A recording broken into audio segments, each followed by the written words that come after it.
Welcome to the Beyond Fat Loss podcast, where we don't just stop at fat loss, you'll learn about all the good stuff that follows: how to build muscle, how to eat more food, and how to stay lean without going to extremes. We are your hosts, Sean and Katie, and today we're going to dive into the 4 coaching principles we'll never compromise on, no matter what the fitness industry tells you.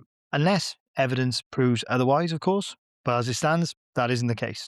So our opinions still hold. And in this pod, you'll understand the values that allow us and our clients to lay a foundation that will keep them healthy for life, but also provide them with easy access to changing their physiques when they build upon these base foundations. So this could be a great way to learn some of the basics to start with that are so important to make into sustainable habits. And if you are doing these, you'll know that you're in a great spot to push on for improved physique results, such as building muscle and drop into a lower body fat. And this will springboard you to faster results. The 4 hills we will die on about coaching are: promoting a positive relationship with food, resistance training is for everyone, calorie tracking is an effective tool, not a restrictive one, and it's unhealthy to only focus on fat loss. Bold claims. Some bold claims, but they feel right. So let's get stuck in, shall we? What do we mean by a positive relationship with food? So it's avoiding extremes at both ends of the scales. So for example, you don't want to be all the way down on the scale of excessive overconsumption of unhealthy food. Then you also don't want to be the other end of the scale where you fear eating anything that's not organic and processed or of a particular food group. It's fair to say that there are many people which will sit at slightly different ends of that scale as well, but the closer you go to the very extreme ends, the less likely you are to have a healthy relationship with food that's sustainable for the long term. Yes, a bit more risky territory, isn't it, to be able to support your well-being and for the long haul. We're very big on as well when it comes to your relationship with food, it being pro-choice rather than pro-permission.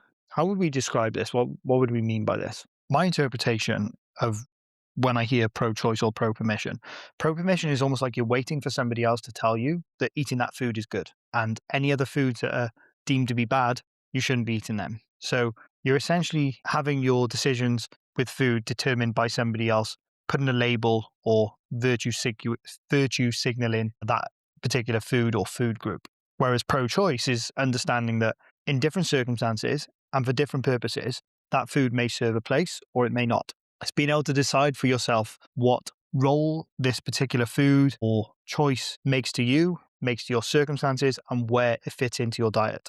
It might not necessarily be black and white. It might not necessarily be that this food is always good or always bad. It might be the case that this is a good choice in this particular environment, or it's a positive choice for me in this particular environment, but on another occasion, I may say no to this. I agree. It's not black or white, right? And I think it can be easy to fall into the trap of black or white thinking when it comes to food. I think as humans, we like to have clear-cut rules, whether something is good or something is bad, or something works for us and doesn't work for us. But when it comes to your nutrition, I don't think there are clear-cut rules like that when it comes to this is good and this is inherently bad. Because like you said, John, there's certain times or scenarios where a particular food group, not even food group, a particular food or meal choice might actually serve you better in that moment.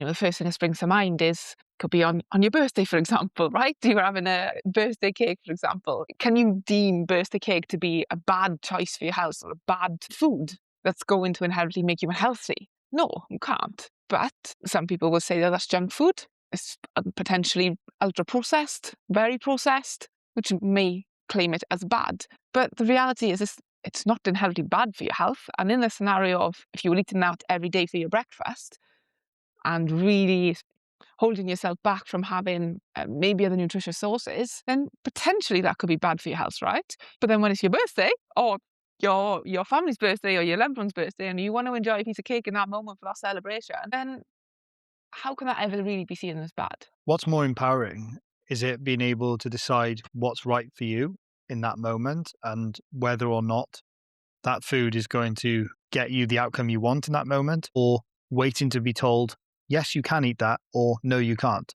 I think that for everyone to be able to have a healthy long-term relationship with their food, they should be in the driving seat when it comes to those food choices. It's not for anyone else to say what we should or shouldn't put into our mouths or put into our bodies. There are obviously recommendations. There are obviously risks associated with overconsumption of calories, for example, but providing that we have healthy, balanced diet overall, eating some unhealthy things from time to time isn't going to have that much of an impact on your long-term health outcomes. It's more a case of understanding why excessive consumption over unhealthy foods is going to be slightly more risky for you or slightly worse for your fitness goals, for example, and being able to decide how much of those things you have in your life and in your diet. And it's your choice, right? That's what I think we try to encourage and live by ourselves. Our relationship with food, it's our choice when we choose to have certain food groups, certain meals, whatever it may be. And it's okay and it's empowering to be able to make those decisions for yourself rather than feeling like you've got to fit in a certain box or black and white thinking that something is good or something is bad. We're fed terminology like food is fuel. Well, yeah, it is.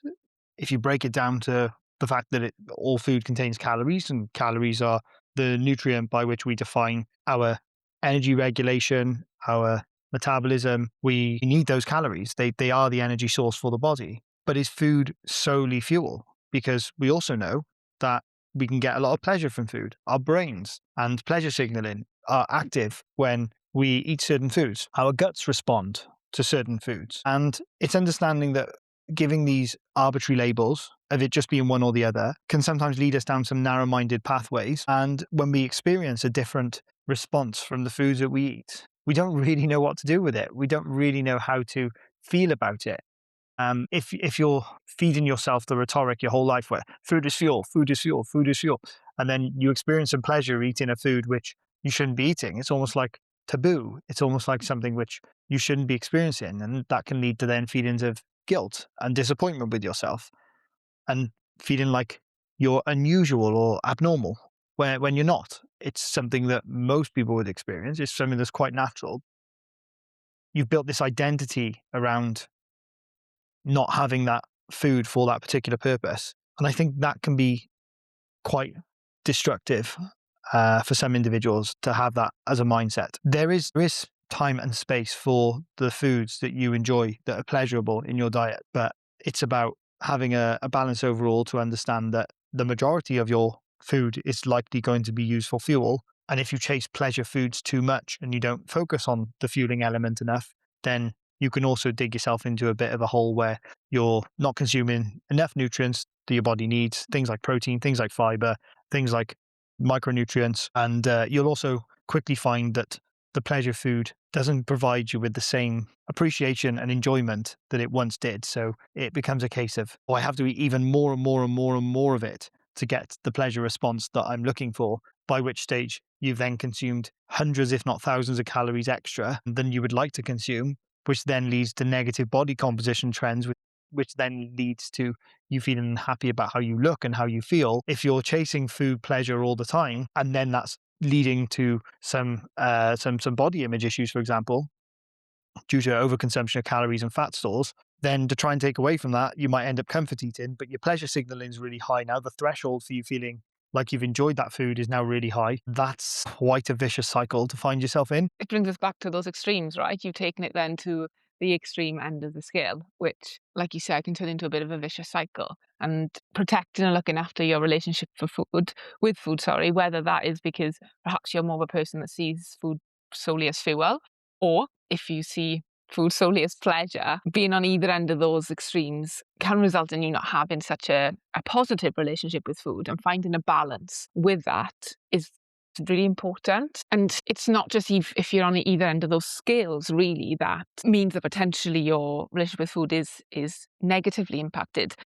Your relationship with food can be impacted from maybe things you've done in the past, certain diets that you've done in the past that have made you fear a certain macronutrient, for example, whether that would be fats, whether that would be carbs, whatever they may be. That can impact your relationship with food as well, right? Because um, you've got a fear around eating a certain macronutrient because it may result in fat gain, it may spike your insulin levels, whatever claim as belief you now believe from doing a particular diet to drive a particular outcome, that may negatively impact your relationship with food. All of those things take away from your ability to choose, though, because they're essentially granting you Hmm. permission whether or not you should eat a certain food. So when these rules are put in place, or when you are given potentially misinformation about certain foods, this is affecting your ability to choose for yourself. It's understanding, isn't it, when it's understanding what food does to our body, what it contains, and how much of the things you need,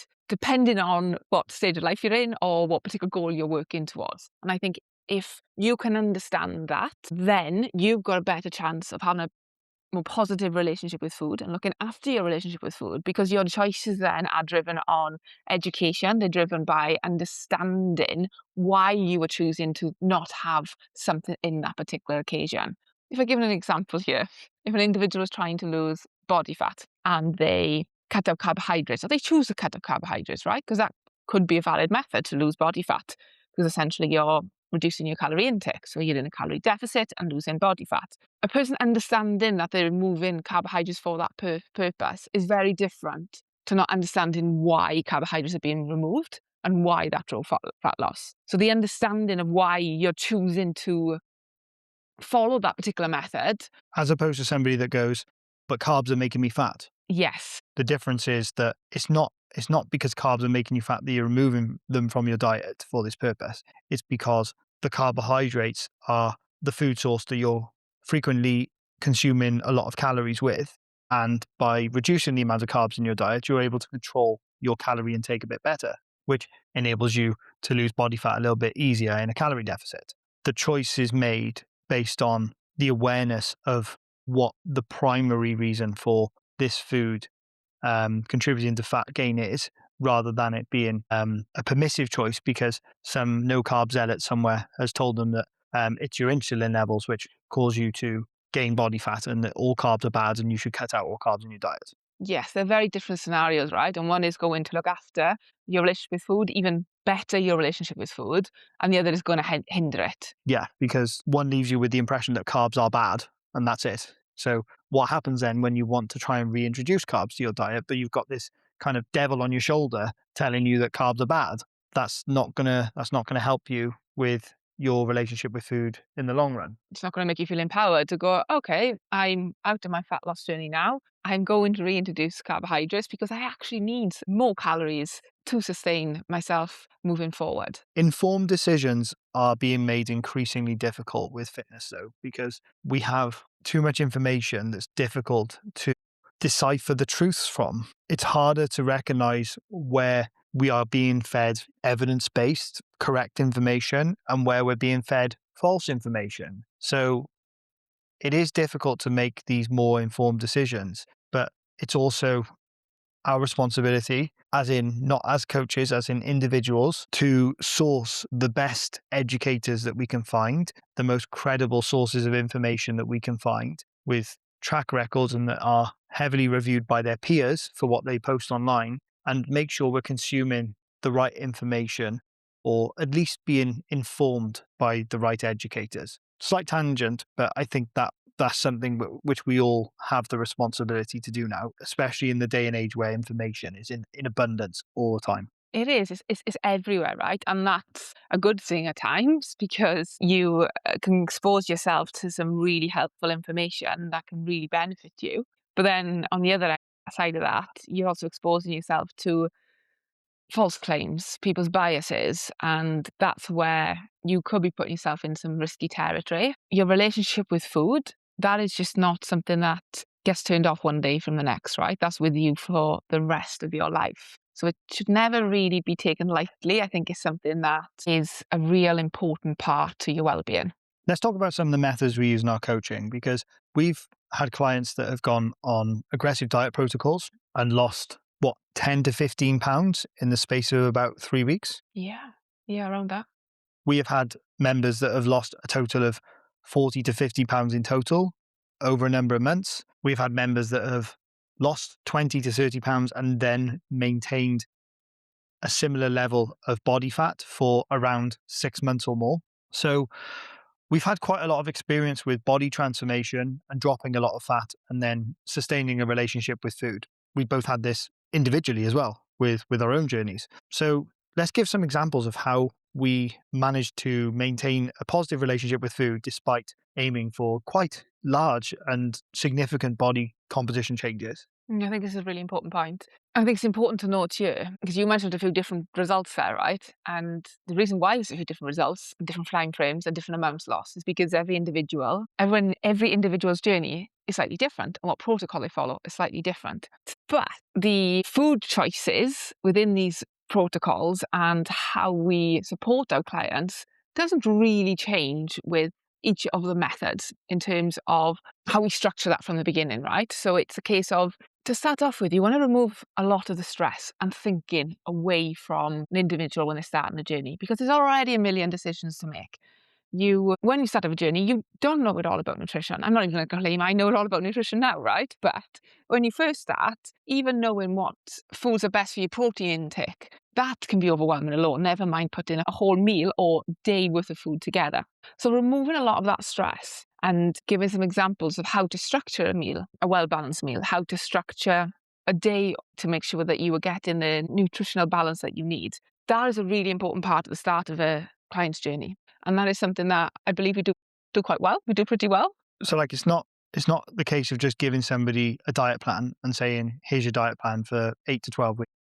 Because once that individual finishes that period, they haven't actually gained any knowledge or critical thinking skills or tools that they can use to then manage this themselves. It's just a case of go back to whatever I was doing before or copy some of the ideas from the diet plan. But your nutrition and your relationship with food does not exist in a vacuum. It's not going to be guided by a diet plan for the rest of your life. So these are skills at some point you will need to try and gain in order to be able to make decisions with your food for the rest of your life that don't completely jeopardize your relationship with food or your body composition at the same time. By starting off with templates and structures, there are examples available. So it removes that thinking, it removes that stress. There's not over reliance of only following the meal plan to get a desired result. Yeah. It's a case of, this is what it could look like. Give that a go, try it. But then as time goes on, through coaching, it's encouraging you to think about the foods that you're consuming, why you're eating them, what part of your journey they serve you best in. Certain protein sources are actually going to aid you in a fat loss phase. For example, having leaner meats. There's chicken breast over chicken thigh, for example, right? They might sound like minute small details, but when you first start a journey, all of that's really overwhelming. So you can't take in all of those little details. But as time goes on and you start banking up more knowledge, more confidence with your nutrition, all of these little tweaks and these banks of knowledge that you're consuming, they make your nutrition easier as you keep going through the journey. Once you've got a base that works, it's easier to make adjustments and tweaks from there and to experiment. Because if you make an adjustment that doesn't necessarily give you the outcome you want, then you can just go back to what was working before. But you have to start off with a foundation that works, because otherwise you're literally just throwing crap at a wall and hoping it sticks. You need to have something that you can anchor to and something that you can be consistent with. And over time, you can then start to experiment away from that. Having those structures and frameworks in place initially can provide a lot of comfort, and they provide consistency, which a lot of people lack when they first start trying to take more ownership of their nutrition. And rightly so, right? Because it can be really overwhelming initially. But we do think it's very important to give you the power to choose, not to just be, not in dogs, to have to eat this, for example. Yeah, your reasons for saying no to a food is not, I can't have it. That's the permissive thing that we're trying to get away from. It's because you've thought about what this food is going to do for you. You've thought about what's in this food, and it might not be the right choice for you in that moment. Absolutely. I think this is way more empowering than creating rules with food, which disempowers you from making choices and having freedom. It's not no because it's bad. It's no because it's not the right choice for me and my goals right now. That's not to say that certain rules and frameworks aren't helpful when I it comes to agree. nutrition, because I think we all benefit from having some rules and some guidelines to go by. But we find that the most effective rules and frameworks are the ones that we create for ourselves. They are supportive over our, call it weaknesses, the behaviors and the maybe trigger foods that we find very difficult to control consumption of. If we build some frameworks and some basic rules around those, then this can actually feel more liberating, because they can enable you to enjoy some of these foods in moderation without all the guilt, without all the setbacks that come with overconsumption. And that enables us to maintain a more positive relationship with food as a whole, rather than it being a guilt trip cycle I eat the food, I overconsume the food, I then feel guilty, I then jump on the scales, I then have to eliminate the food, but then I really want to have the food. So next time I have the food, I binge on it again. That's not a positive relationship with food. And sometimes having a small framework in place can prevent that. And we use frameworks, right? And yours might look very different to mine, and that's okay. And that's even encouraged because we all have different pleasures with food. We all have different triggers with food. They're not all going to look the same. And this is where rules can't be black or white for everyone across board because we're all different. We're all different as human beings. What rules do you have in place to help you with maintaining your relationship with food, Katie? So some rules I have in place then. Okay, so for me personally, I probably already know by this stage that I absolutely love chocolate. It is my weakness. I could easily overconsume on chocolate and probably still could easily overconsume on chocolate because I just generally love the taste of it. But for me, I know if I have that easily accessible at home and lots of it, then that's easily a trigger for me. That doesn't say I don't have it at all because that's not a healthy relationship with food either, right?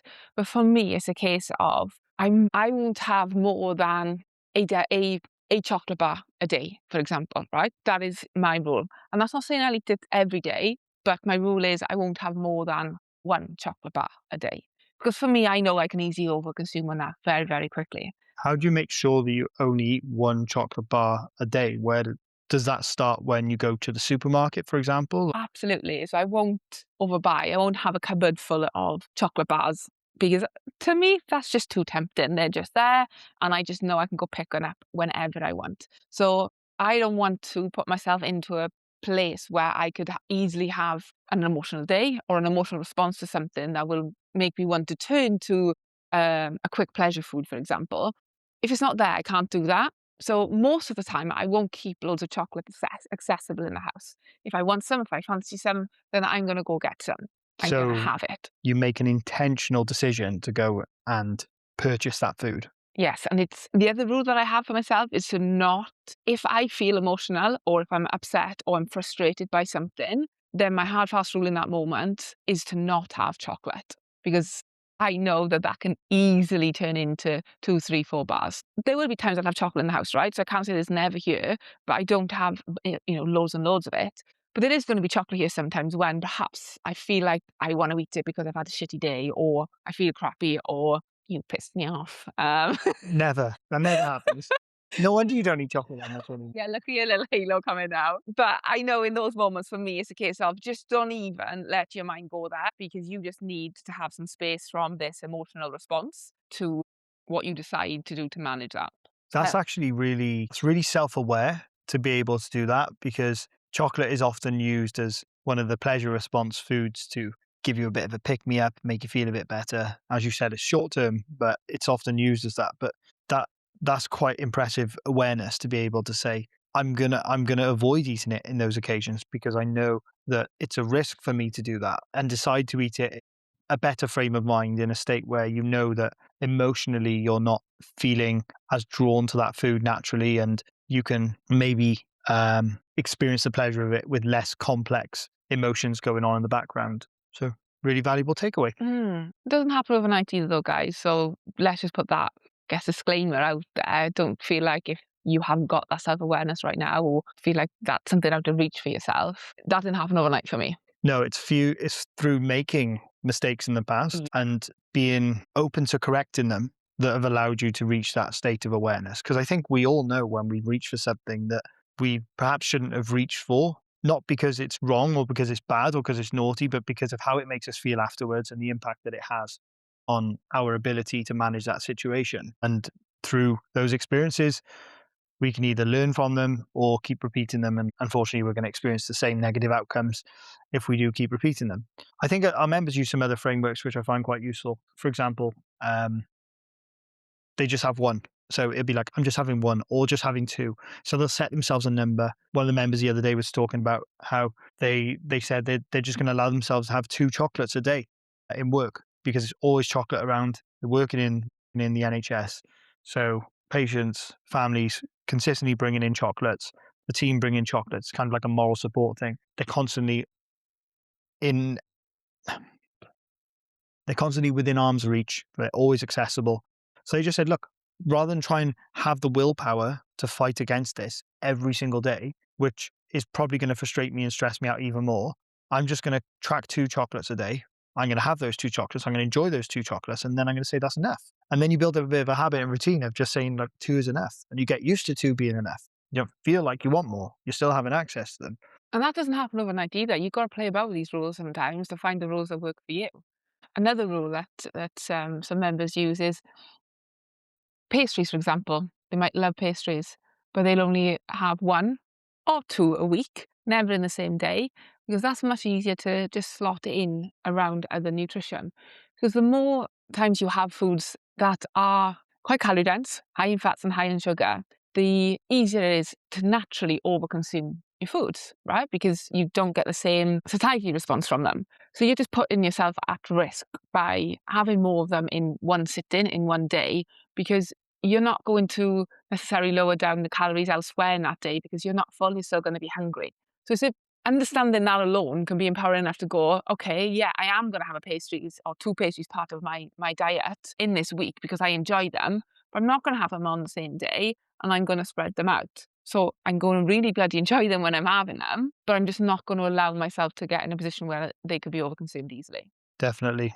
Your relationship with food is likely very complex and it's likely layers upon layers, years upon years of habit, consistent behavior, probably a lot of other noise that has come into your headspace about food that has contributed towards you having the relationship that you currently have with food. So it does take time to break this down and then unlearn some of the habits that you have. But I guess the takeaway we want you to have from this is to lead with making choices for yourself, learning how to work out what works for you and your body and how the foods that you're eating impact you day to day, week to week, month to month, year to year. What's in those foods, what purpose they serve in your life, and when are the better or worse times to consume those particular foods, rather than have arbitrary set rules that you learned off somebody else on the internet or somebody else that did a particular diet. It's better to learn for yourself. Yeah, absolutely agree. You can feel empowered that way. You can be confident in your decisions and stop second guessing whether you should or shouldn't be eating something. You can just enjoy your diet. Yeah, absolutely. Resistance training for everyone. I don't think my opinion will ever change on this, and I don't think the research is ever going to change on this. I can't see it either. Like, in terms of longevity, right? Forget what all the longevity gurus are telling you need to do, like drinking certain types of bloody water or God knows what else. Biohackers, forget about that. Forget about all the stuff that is designed to sell you products or services. The biggest longevity hack for your health, with the most evidence base behind it, that works best for anti-aging, that is pro quality of life, is resistance training. Something that the overwhelming majority of the population will have access to in some way, shape, or form, but lifting weights or even body weight. But that will only get you so far. Eventually, you might need to start loading those exercises with more than body weight, but challenging your body and challenging your muscles to work against some form of resistance and progressively getting better at that is probably the ultimate fountain of youth. Absolutely. I think we're all quick to want to find something that's going to better our health, make us live longer, have a better quality of life, stop us aging as quickly, right? We're all, if there's a pill we could take for that tomorrow, I don't think anyone would question just taking that pill. But that's what resistance training can do for us. And like you said, it's available for the majority of people. Not everyone, we can't make that claim, right? Because not everyone may have access to it. But if you can, and if you have the option to, then it is something that we'd highly encourage you to make part of your regular routine. Even if it's not this exact moment either, and that there might be a stage in your life where, for whatever reason, you just can't commit to regular resistance training, then hopefully you will be able to do that at a later stage in life. And you should always endeavor to try and make this a regular feature, at least at some point in life. Doesn't matter if you have to wait a little bit longer, but then you can start doing it and then you can stick to it consistently. But the sooner the better. When you start, don't stop. And considering how little time this does take up in your week, right? I'm going to call it now because it does. And it's, you don't need to be doing hours and hours and hours to get the health benefit from it. You know, that's the key thing, I think, here. Yes, you might want to spend more time doing it if you have specific physique goals or potentially a performance athlete.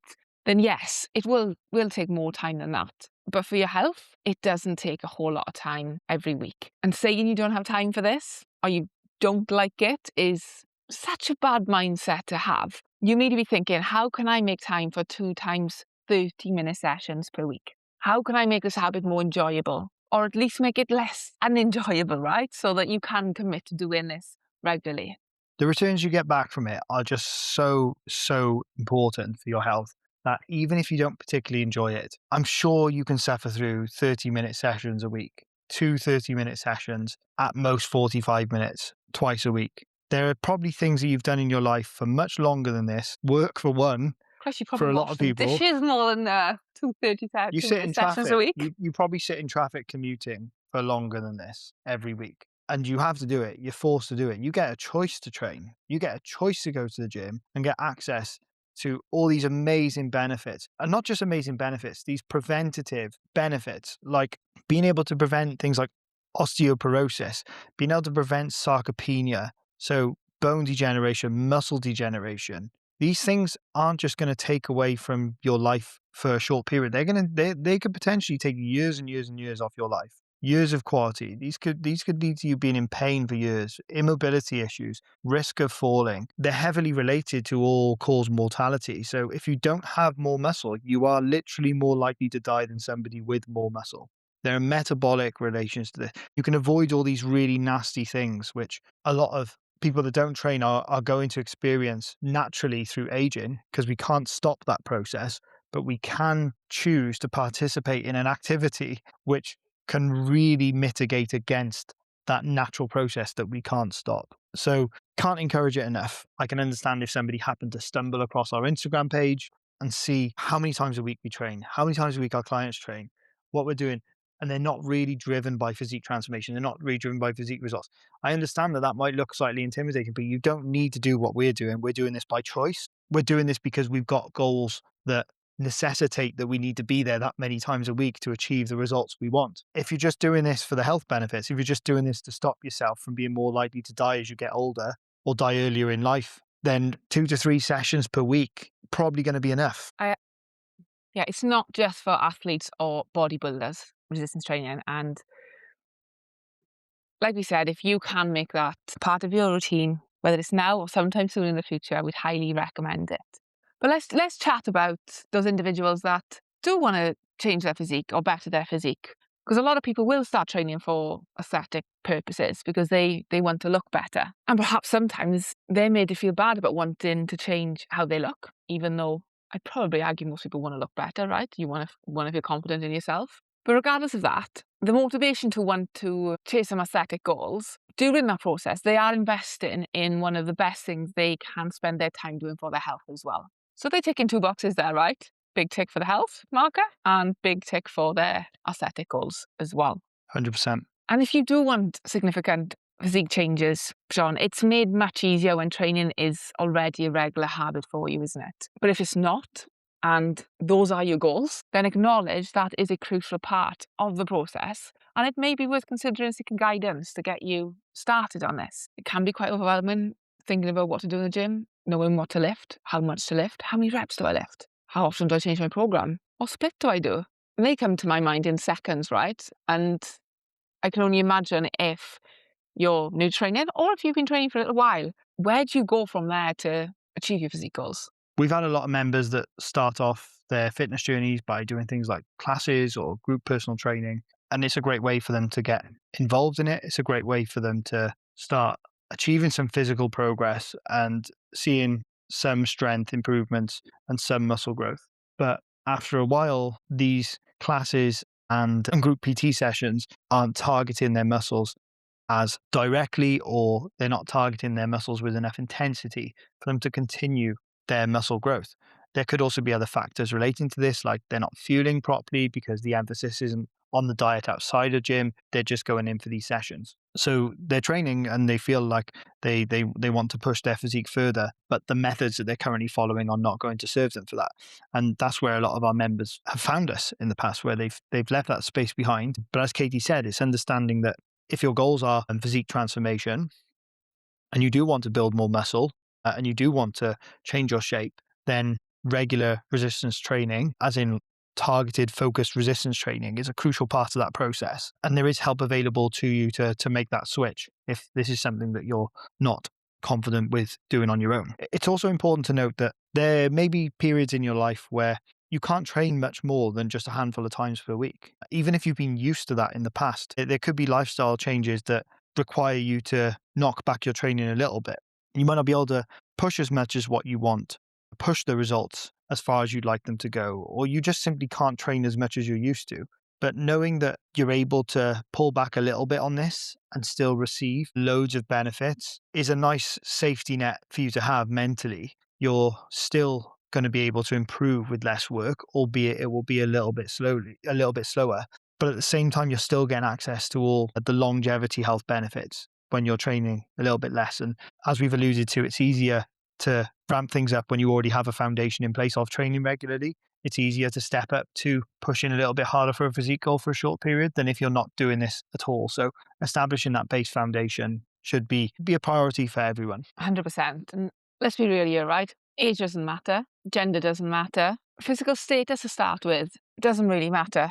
BMI doesn't matter. There are so many ways to build resistance training into your life. There is a starting point for everyone and is beneficial for everyone, right? You can find examples for all of these demographics that have successfully built muscle, successfully got stronger at different stages of life, different levels. There are so many different variables, but you will find examples for all of them. My mum, for example, let's chat about her. Her moment of fame, shall we? My mother has rheumatoid arthritis. She's in her 60s. I won't reveal the exact age. I'll be kinder.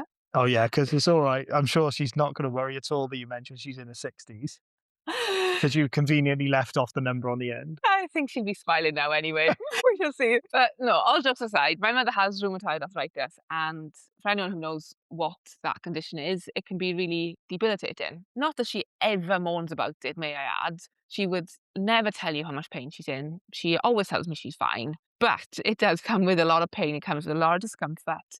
And can make simple day-to-day tasks way more challenging. But she's taken up training, distance training, at her age now. And for me, that's really inspiring, and I'm really proud of her. And I'll always reflect on the moment she said to me, I'm not quitting this, mind. I'm not quitting this. Even the days it gets hard, the weeks that maybe she'll have to pull back a little because perhaps the rheumatoid arthritis has flared up a little, she's not quitting. And she stayed true to her word. She started, I want to say summertime last year, and she's still going. And I honestly couldn't be more proud of her. There's also other people out there. We seen a guy over at the gym the other day, and his arm had been amputated, and he was doing pull-ups. He found a way to some kind of He had a pull-up strap near yeah, the back of his upper arm, yeah, that's right. in the pull-up strap, so that the lats were still able to work on that side. Just what an inspiring character! Like incredible. He could easily have chosen not to be in the gym He and had every lifting. excuse. He's doing an upper body. He's doing a pull-up. He's missing an arm and he's doing a pull-up. Like, There's just take that always, in. yeah, absolutely. There's always ways to make it work. And There's somebody who comes in a wheelchair. There's somebody who yeah, comes in a wheelchair with her carers. They bring her to the gym. They take her around the machines and they get her in and out of the wheelchair or wheel the wheelchair into the machine where she's able to use it and do some resistance training. Like there's every excuse for that person not to be in that environment, for them not to do that workout, for them not to try and lift weights. Nobody would question it for a second if they said, "Yeah, I don't do that, see, because I've got this condition." And there's people that won't go to the gym because they've had a long day at work, or because they're tired, or because the weekends are for rest. I think it's important to remind ourselves that there are so many different reasons for why this is beneficial to you. And there are so many people that are so much worse off that are still going and taking this opportunity, because that's what it is. It's an opportunity, it's an absolute privilege to be able to pay absolute tuppence a month to go to a gym facility where all the equipment is laid out for you to go and do this physical practice that is incredibly beneficial for your physical and mental health, that will help you to live longer, that will give you access to more confidence in yourself. It's an absolute privilege to have access to that. Don't waste it. I couldn't have said it better myself, Sean. I couldn't have said it better. It is a form of self-care. This self-care word is thrown around quite a lot at the moment. If you really want to bring that to the table, it's a case of you're doing this for you, for your life, your body, your health. Empower yourself to do so. I think that rounds up resistance training quite nicely, hey? I think I'm still just in awe of that guy in the gym that was doing his pull-ups. I really am. Like, it's just, it really touched me when I saw that. I was like, God, there's so many times where you're afraid to give somebody praise in the gym. And I really wanted to go over to him and congratulate him and just be able, but I also didn't want to bring attention to him either. You Yeah, I know, found that balance like, hard. I didn't want to go over there and be like, let's address the elephant in the room here. You've got one arm and you're doing pull-ups. Like, I didn't want to do that. I didn't want to make him feel uncomfortable. But my God, like, I saw him, I acknowledged him, and he is incredibly inspiring. I'm never ever complaining about doing a pull-up again in my life. I'll ask you that. Yeah, you can hold me to that. Report back on that too, guys. So on to everyone else's second favorite topic in the world, after chocolate eating, of course. Calorie tracking. It's obviously not everyone's second favorite topic in the world, is it? Let's be honest. This is a crowd splitter. But why are we big advocates of calorie tracking? Let's chat about that. Let's open the door to that and Open Pandora's box. why we are advocates of it. Is plenty of evidence showing how poor as humans are at intuitively eating.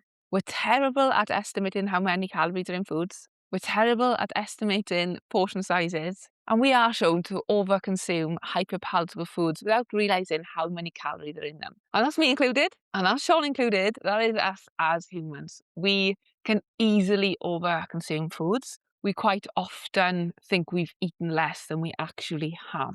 And this isn't just tied into it being a logical photographic equation. Like, you think that because you've been used to weighing food for a long period of time, or because you have been tracking food for a long period of time, you're going to be able to just look at a plate of food and get it quite close. And that is the case for a short period. Humans are very complex. We're very emotionally complex. Our food signaling is very complex. We're not always going to admit to ourselves we're full when we are full. We're not always going to realize that we're full. We're not always going to stop ourselves from going that little bit extra, having the leftovers on somebody else's plate or having the dessert that follows. Oh, I definitely got no more room. I can't eat any more. Somebody brings out a dessert. Oh, maybe I could just squeeze it down, because we're not just driven by numbers. We're not just driven by seeing an amount of food on a plate. No, we're absolutely not, Sean. We're not.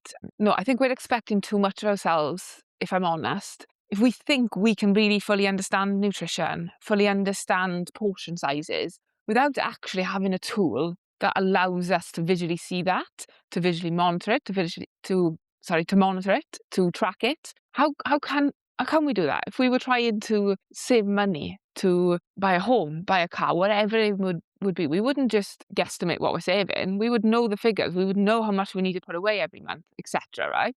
So when you're starting out your journey where you want to understand nutrition more, having a tool that actually can break that down for you is very helpful, right? Yeah, it's not just over consuming foods either, because a lot of individuals underconsume certain nutrients that are really beneficial for their health and their body compositions. Hmm. So, for example, protein and fiber, along with many other micronutrients that we find in various food sources. The UK's average fiber intake is 14 grams per day, when the recommended daily amount is 14 grams per 1,000 calories consumed. So you're looking at around 30 grams or so a day for most people. So we're less than half of what the recommended daily amount is. And that's just fiber, right? That's not even exploring protein. And that's just two elements too. There's many others. I think how can anyone really understand how to increase that if one, they don't even know how much they're consuming, and two, what foods will help them achieve those nutritional target recommendations? How can you do that if you don't even understand what's in the foods you're eating? It comes back to that old phrase, what gets measured gets managed. And if you're not measuring what's in those foods, then how do you know what to change? How do you know what to adjust? You're never going to have confidence in your nutrition or feel like it's autonomous if you can't build a library of knowledge that works for you. How can you? I could list you off a day now from start to finish, and I can probably guarantee that I would hit my protein intake, hit my fiber intake, have a wide variety of nutrients that I need. But that didn't happen overnight. That's happened of years of calorie tracking. That's happened to looking at what's in foods, what works well for me, how I can, build that day. You can't expect to go from nothing to that level of confidence and autonomy without putting in the groundwork. And yes, coaches can help eliminate many years of that journey by giving you that knowledge straight away. Absolutely. You've got to give time to understanding that knowledge, taking in that knowledge, consuming those foods to be able to earn the stripes of it becoming more autonomous to you. Think of your tracker like your memory bank for what you're eating. I like that. It can be informative. It can help you to inform decisions. For example, if you track your food in advance, if you track a day of eating in advance, it gives you much more accurate guidelines on your targets for that day and how you can construct your meals to hit those targets for that day. But it's also a memory bank for the foods that you're eating. And it allows you to work out what meals are going to help you to achieve a balance in your nutrition. It can allow you to have more flexibility. It can allow you to learn what things you can moderate and tweak in order to have some more pleasure foods in your diet without sacrificing your nutrition targets. It just takes away so much guesswork and so much uncertainty. And it's that guesswork and uncertainty that often drains people and really risks them being able to stick to habits long term. It's absolutely exhausting to keep fretting and worrying over, am I doing it right? Am I eating the right amount of this? Am I eating the right amount of that? What do I tweak if this isn't working? And calorie tracking can answer all of those questions for you. But let's provide a balanced argument to this because we acknowledge that a lot of people are quite resistant to doing this. What are some of the reasons for why people don't enjoy calorie tracking? What are some of the barriers that people have with this? Time is probably one of the biggest barriers I think I hear about. I haven't got the time to track that. I haven't got the time to weigh that food. I haven't got the time to think about that. But let me flip that on the head for you, right? You're already thinking about your nutrition. You're already thinking about your goals. You're already eating these foods, so you're already cooking them. The time it actually takes to pop your plate on a scales, press zero, put the food on, you're talking seconds, minutes at max to actually understand what's in that food that you're eating. Do you know what? Ironically, I think that sometimes we save time by being able to weigh our food on the scales because we can get 2 meals each out of a set of batch cooking because we weigh out the portion sizes to guarantee we have. I am so greedy. If I don't weigh out that portion size, I haven't got a portion for next day. I can tell you that. I'm laughing because this is so true, but I'm no better. I'm absolutely no better. I'm like, "Ooh, have a little bit more of that, a little bit more of that." And Let's say like we make 2 kilograms of a chili or something, right? We could have 500 grams each, 2 nights in a row. If I wasn't weighing that food out, I guarantee my first night I'd have 700 or so grams. And you'd probably have the same. And then the next night we're left with this tiny little child's portion. And we're probably going to have to cook something else in order to make up the difference because we're going to be really hungry. So I'm going to end up spending more time in the kitchen just simply because I haven't weighed out my portions appropriately. I've been a bit of a greedy piggy. I've eaten more than I should. And then because it, like things like a chili, how easy is it to put a little bit more on? You barely notice it. The portion size I have is like a mound anyway. By the time you put a little bit extra on top, it doesn't barely notice now it. all the truths are coming out here. Now all the truths are coming out. No, protect my relationship with food. Allow me to have my mound with a chili, please. But seriously, it's so little time when you get into the habit of doing this. It's just building up the habit to do it initially. Feels like it's taking time out of your day that you don't have. Of course, it's time to do it, right? So you can't argue that fact. You are spending time doing this. But I can guarantee it's not as much time as you are thinking it may take out of your day. It's such a small investment compared to pretty much everything else you do on your phone throughout that day. It really is. Yes, probably not as long as some of the reels you watch into track, No, exactly. and Exactly. I think that's important to note. But more than anything, it's you're already thinking about these things with your diet, with your food choices, how to change them, what to do to change them. And calorie tracking for me can answer so many of those questions for a little time investment. I'm not going to dispute the fact it can be effort and take a little bit of trial and error and take some mental energy when you first start doing it. But that's like anything you first start doing. You start a new job, and everything feels absolutely alien to you. You don't even know what you're looking at on the screen sometimes. You don't even know where to find certain, I don't know, resources you need for your job. Because when you first start something, you're almost blind to what's in front of you. But the more you do it, the easier that becomes. It's the same with calorie tracking, right? And it's how much time you're going to save with your results as well. If you're grossly underestimating how many calories you're consuming, then there's a very good chance that you're probably going to end up having to make up for that in extra ways. You're probably going to have to spend more time on your cardio. You're probably going to have to spend extra weeks dieting, extra weeks in your calorie deficit in order for you to make up for the fact that you've been over consuming for the past few weeks. You can just nip that in the bud by choosing to spend 5 to 10 minutes a day doing some calorie tracking. The same could be said for if you're trying to build muscle. This is a really slow process anyway. It's one that's going to take you a long period of time anyway. So if you're consistently under eating and you're not fueling that process and you're cutting yourself short of muscle gains, then that's going to make the process feel like an even more of a drag. You're not going to see the results as quickly as you could. This is going to demotivate you. It's going to leave you feeling like you're not really getting anything out of it.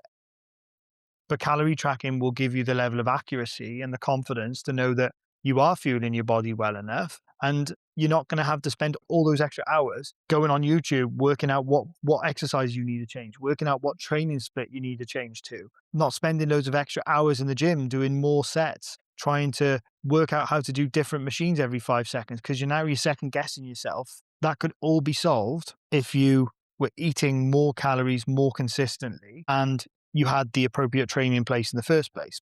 It's going to save you much more time than it's going to spend for you to do it. And I don't think that people realize that when they first start calorie tracking because it's a bit of a clunky skill to begin with. It's clunky trying to figure out what to do to change the grams on your tracker. It's clunky to try and work out which item they select from the long list of items when they search chicken breast and it comes up with 5 million different options. All of that feels a little bit new and a bit clunky, and you feel like you're a bit overwhelmed with all the data that you're faced with. After a while, it's like you just forget about what you're seeing and you just focus on the details that you need to put in. And the rest of it is just noise that you just don't pay any attention to. Absolutely. The barriers that you have in the way right now with calorie tracking, let's be honest, recipe, this feeds a family. How do I track that? Do I track raw versus cooked? How do I change the grams on things? Like, how do I even measure that accurately? All of those questions, they're just such small barriers and hurdles that you will overcome in the first week, first couple of days of calorie tracking. It's a tool, isn't it? And like any other tool, Absolutely. it's only as effective as the user.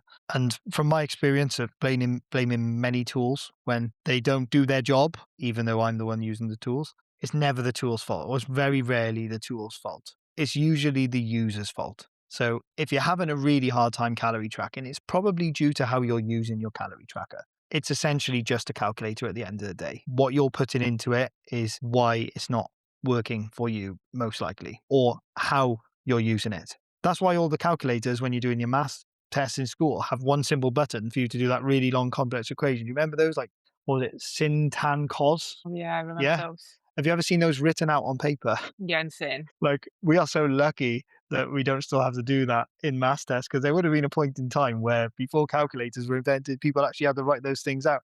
Well, imagine that you're doing that with your calorie calculation. Imagine that you had to try and work all these things out manually. Like, my mother used to do Weight Watchers growing up, and they had to like draw these food tables out and try and refer back to this book where they had the calories and the grams of what's in the foods in these books, and then they'd have to write them down and try and work out how to multiply it based on the serving size they had. Oh my god, what a process! Like, that for me is a waste of time. Nowadays we can do this in literally minutes, but how you use it and what you put into that tracker is going to determine whether or not it works well for you, and it's going to take a little bit of practice. I'm going to defend the user a little bit here, right? Because I think for a lot of people, they may never have been shown how to use it effectively or might not have used it in, I'm going to say, the right circumstances, right? Because you can use a calorie tracker, but if you were still fueling yourself with foods that aren't filling you up, you're soon going to hate calorie tracking. Because let's be real, most people use calorie tracking when they're trying to lose body fat. That's when they start it initially. It may translate to other areas of their life and their goals, but most people, I would argue, will start calorie tracking for the purpose of losing body fat, which is already a restricted process. If they aren't educated and they don't know how to build their diet in a way that's going to complement their goals, then it can be easy to blame the calorie tracking generally for why it's not working. Yeah, I'm 1,000 calories over today. So, calorie tracking is not working for me because I can never stick to the intake. Is it the calorie tracker's fault why you can't stick to your intake? Or is it because the food choices you're making mean that you're consuming far too many calories earlier on in the day and then you've got no calories left for when you go home and have your tea? That's not the tracker's fault. That's because you're not structuring your nutrition in a way that spreads your calories out throughout the day. And chances are you're probably over consuming calories in certain meals or with certain snacks that don't necessarily align with your goals. What you're choosing to eat is happening before you put it in the tracker. And that's where it's really important to have education around nutrition and what the foods that you're consuming, not just use a tool when you don't really know how to use it effectively. You know, the education on what you need to eat is so important. Calorie tracking is almost a second thought to the foods that you're eating. It Yes, supports it. It shouldn't be the main driver. as I said, and I'm going to repeat it, use calorie tracking like your memory bank for the foods you're eating. If you want to use it proactively and you want to use it in advance, then plot your meal plan in there, plot your meal structure in there. Like, what are you going to try and eat tomorrow or the next day after or for the rest of the week? Put the numbers in there, use it as your calculator, not necessarily as this arbitrary, I must eat this amount. Like, don't look at it as this permissive thing. Look at it as this is something that's allowing me to have more flexibility, more information, more choice, and informing my decisions better. And if you want to eat intuitively, if you want to learn how to move away from calorie tracking and you're worried about doing this for the rest of your life, well, having the initial experience of using a calorie tracker is going to provide you with much better education and experience to help you to do that. Once you've learned how to do this, you can use it at any time. You can have a period away from calorie tracking.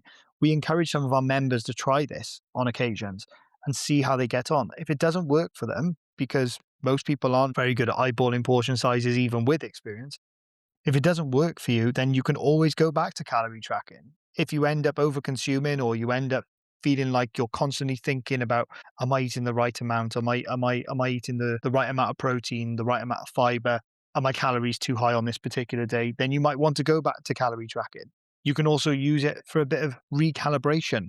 So every couple of weeks, for example, you might go back to tracking for a week or two, track everything for that particular week and see if you're in the right sort of ballpark. And then you can go back to the period of not tracking again. These are all strategies that you can use for long term if you don't want to track forever. But I sit here and I've tracked for maybe 16 years now, and I don't see any need not to do that.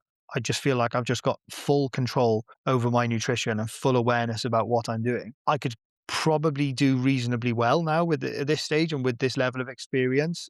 If I didn't have to track, it probably wouldn't go catastrophically wrong. Maybe not initially, but over time, my appetite might get the better of me. Over time, I might start to be a little bit generous with my portion sizes. I'm aware of that, so I've got this structure in place to help me get the most out of my nutrition, my relationship with food, and also fueling the goals that I have. And for me, I calorie tracked for a very long time. There are moments, there are events where I don't, and I'll be honest about that. But the majority of the time, I do use the calorie tracking tool.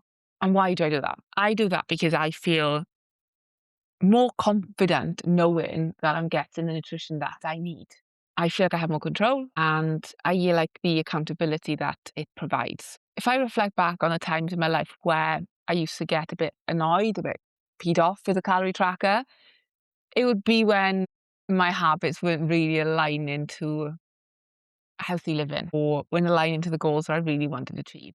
That's when I used to really get peed off with it because I would feel guilty about what perhaps foods I'd eaten or how the weekend panned out. So then I'd get frustrated with the calorie tracker. But reality was it's not the calorie tracker's fault. It was the decisions that I was making that was not aligning with what I really wanted. And I think it's about being honest with yourself. Calorie tracking is just a tool. You can utilize it to empower you, or you can hide behind the fact that your habits still aren't aligning to where you want to be. It's something that we've heard from clients, isn't it, Katie? It's like, I didn't track it because I knew if I tracked it, then it's there for you to see it. I was like, but you've told me that you've eaten it. It's like, yeah, but I feel worse when I put it in the tracker, but you've already eaten it. Regardless of whether it goes in the tracker or not, there's already some guilt or some awareness or some remorse over that decision to eat it. If you feel like it's important enough to tell us and look for reassurance that it's okay to eat this food, chances are you're already having negative thoughts about that thing that you've eaten. Putting it in the tracker or not does not change that decision. And neither does telling us, as your coach, change that decision. It doesn't. I think it's owning up to those feelings, accepting them for what they are, understand that they're there, they're very real, and just understand if you're happy to accept that action or not, and if you're going to repeat that action or not. And it's okay to make mistakes along the way, by the way. This is not saying you should never do that and you should feel awful if you do, because that's not the case. But it's understanding the actions that you're doing, whether they're serving you or not. The fourth hill we die on, Last but not least, right? absolutely not least. Why do we need a life beyond fat loss? If you were to continue with fat loss forever, which ultimately means being in a calorie deficit forever, at best, you'd end up malnourished, constantly tired, weak, prone to illness, prone to injury, and at absolute worst, you die. So health-wise, it's pretty important to make sure fat loss is a temporary state, not a constant one. It's a pretty bad list, that, isn't it? Let's be honest. Yeah, pretty dire, pretty dire. We spoke of resistance training earlier on and the benefits of that for your health. If you're constantly under eating, you're mitigating the benefits of your resistance training, or in some cases, you might be blunting them altogether and just cancelling them out entirely. So, consistently under eating is preventing you from getting the most out of your health and longevity. We spoke of relationships with food. The very nature of fat loss requires some restriction of calories. You may not eat certain things in a fat loss phase to help you with fat loss efficiency because they have too many calories. They don't leave you feeling very full. And then it's hard for you to then get the level of fullness you need in other meals. But if you make fat loss a permanent goal, or you're constantly striving to that, or you're constantly dieting to drop body fat, then you are making restriction permanent, which that can harm your relationship with food, right? One of the other things which we've spoken about wanting to protect. Constantly being in a restricted mode, that's another extreme, isn't it? It's an extreme that you don't want to be living your life in. So doing fat loss, doing it well, and getting out of it is a really important thing for your well-being, for your overall health. Now, people who haven't experienced longer timeframes at maintenance don't realize how beneficial this is. And they can say that with some confidence because I've been in that position. And I've also worked with many clients that have been in that position. And it's not just for the fitness side of health, but for everything else too. Focusing only on fitness during fat loss is a sure way to start hating the process. It's almost like a punishment that comes after a period of overeating, but it's a punishment that never ends. You're not learning to enjoy exercise and training outside of a period of restriction. A large part of that is because a lot of the progress that you get in things like your exercise and your training needs to be supported by eating more calories. Things like building muscle. Muscle building is a energy intensive process. You have to fuel that process appropriately for you to see continual improvements and returns with it. If you're only focusing on your fitness during fat loss in a period where you are restricted, in a period where your energy is lower, in a period where your training isn't going to progress, there's not a lot to be excited for in that state. The only thing that you're excited by is the fat loss element. And whilst that can improve the health of some individuals, especially if they're carrying too much body fat, and whilst it can improve the aesthetic of some individuals in terms of helping with body confidence and feeling better in their clothes, etc., it doesn't make up for all the other parts of fitness that people outside of fat loss are able to enjoy. And the benefits are huge, right? They're really huge. Your training, for example, getting stronger, being able to lift more effectively, not going into a session feeling like you're pulling yourself through it because you've got little energy, got no food available to support you in that session. Not nice to do that for the rest of your life. Why would you even want to train for the rest of your life if that's how you felt going training every day, right? So getting out of fat loss and exposing yourself to more food, you're most likely to enjoy your training more, fall in love with training more again. Like something as simple as we talk about these small wins that you get in a long-term process. And it's the small wins and experiencing those small wins which lead to consistent habits forming. They lead to you wanting to go and do the work rather than it being something that feels like a chore. Those small wins and those small achievements are absolutely crucial for long-term commitment and adherence. And something as simple as achieving PBs in the gym. If you're not fueling yourself correctly, if you're always in fat loss, you're not going to get PBs. You're not going to lift for those, you're not going to lift that extra weight.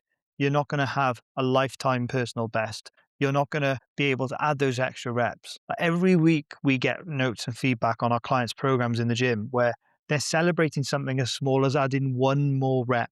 And they might have only added that one rep over 3 weeks. For the 2 weeks prior, they might not have experienced progression in a lift and it's stalled because it takes time to build enough muscle to get stronger again. And then they get one more rep on the same weight. And they're so happy about that and they're celebrating that. And unless you train for a longer period of time and unless you've worked towards these goals, it's hard to appreciate what that means. It's something which keeps you going. It's something which keeps you motivated, even though it feels like a disproportionately large amount of effort to get that one little bit of progression. It still feels like it's worth it when you experience it. And that spurs you on to then go for the next bit of progression, the next bit of progression. It feels like you're leveling up. It feels like you're upgrading. If you're always focusing on fat loss, you don't get to experience that. Because you're only focusing on what you've got to take away, what you're dropping, what you're losing, what you've got to cut out, what you've got to restrict. And that's just not a nice place to be in all the time. Now, we understand how few people get to experience this. It's not coached enough, life outside of fat loss, beyond fat loss. As fat loss, let's be honest, that's what mostly gets marketed. That's what we see anyway online, right? And most of our clients have never had coaching outside of fat loss before joining us. And I'd probably even go as far to say none of them had, which is a huge thing, right? Health and fitness plays a huge role in our well-being. But if most people are only going to get exposed to one side of the coin, the fat loss side of the coin, then they may never ever experience the true benefits and feelings of what health and fitness can do for them. No, no, that's very true. This is why our coaching is a multi-phase journey. Every single one of our clients is taught how to live beyond fat loss. It's embedded in our coaching throughout their journey. Even during the fat loss phases. Even during the fat loss phases. Even during. And that is huge, right? Because you can't learn these skills overnight. But if they're embedded as part of your journey, you're doing fat loss, but then you're coming out of fat loss, getting different benefits, working on different skill sets, exposing yourself to newfound benefits you've never had before, then that journey's going to feel new. It's going to feel exciting, and it's actually going to feel like something that, oh, I can actually do this. I can do this for a long period. I could probably do this for the rest of my life. I can see how you can push for goals some periods of your life and pull back in other periods. I can see how I can make this work when I'm going on holiday. I can see how I can make this work if I have a really stressful week at work, whatever it may be. But not having that education outside of fat loss and not knowing how to incorporate health and fitness in every part of your lifestyle and your journey spoils all of the best parts of fitness. If you're only looking towards the end of your fat loss phase because you can't wait to get out of fat loss, because you can't wait to eat the pizza again, or you can't wait to have that night out with the girls or night out with the lads or whatever, then this is probably a sign that you haven't built up any excitement for what comes next in fitness after fat loss. All you're doing is focusing on re-adding the things that you've restricted. Whereas the position our members get to is already in the middle of their fat loss phase. We're talking about what's going to happen for the phase after. So what are your physique goals for after this? What muscles are we going to try and build? What muscles are we going to try and progress with? What lifts are we going to try and progress? Where do you want to see your strength goals? We're not just focusing on food all the time. And we're not just focusing on the reintroduction of things that have previously been restricted, because after a while, that gets quite repetitive and quite boring. It's not enough of a compelling reason to make you want to do these things for the rest of your life and to chase the benefits and the adaptations that your body can get from things like resistance training, things like cardiovascular fitness, daily activity, etc. So we want to try and build excitement for what's going to come after fat loss, not just what I'm going to add back in that I stopped myself from eating while I dropped a few pounds. That's not going to keep you going for the rest of your life. And take it from someone who got stuck in the endless fat loss loop for too long, far too long. You And don't me. want to, yeah, and you actually, and you. You don't want to be stuck in that place. It's not a fun, exciting place to be in, and it can hold you back with your performance goals, with your physique goals, with just enjoying a healthy lifestyle. It can hold you back from all of those things and more. We've covered quite a lot of what we stand for, what we believe in, and hopefully if you're listening to this, you can take away some key points that will help you build sustainable habits that work for you as an individual. Once you've got that foundation, you can choose to push on from here and to push for higher goals, to push for higher achievements, to take yourself to places where you've never been before and maybe even doubted you'd ever get to. Or you can choose to maintain these habits and still reap loads of benefits, loads of rewards, experience good health and longevity, experience mobility, flexibility, and more food control for the rest of your life. But you have to form these foundations to start off with. And we believe that these 4 key pillars that we've discussed today are crucial for everyone to be able to enjoy those. Now, you might be sat here thinking, where do I start with all this? What do I focus on next? It seems like a lot to do all at once, right?